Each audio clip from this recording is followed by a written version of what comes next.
Auto বন্ধ আমরা আন্দোলন আবার নামবো হয় সরকারি নামে থামবে এবার যদি অটো বন্ধ করে একবার ছাত্র সরকারি কিনা নামবো থাকবো আমরা বড় আন্দোলন করবো আমরা জীবনের মায়া করবো না পেটে।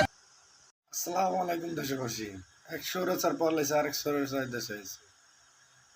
আপনাদেরকে খুব ভালো মনে করছিলাম, আপনারা তো আওয়ামী লীগের থেকে খারাপ হয়ে যেতেছেন। একটা জিনিস বুঝি না, যেই সরকারি আসুক সেই সরকারি গরিবের উপরে কেন অত্যাচার শুরু করে? রোড অ্যাক্সিডেন্ট কি মোটর সাইকেল করে না?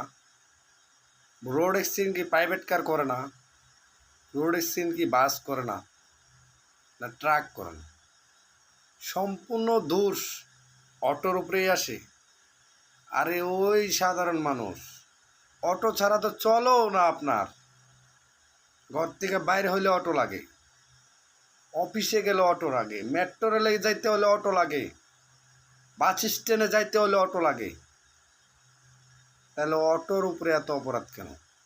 আর সাধারণ মানুষ একটু ভালোভাবে চলুক, ভালো ইনকাম করুক, ভালো খাক, দুমুঠো ডাল ভাত খাক, এটা আপনারা চান নাকি? যত দোষই সাধারণ মানুষ, রিস্কওয়ালা, অটো চালকের উপরে। কি পাইছেন আপনারা?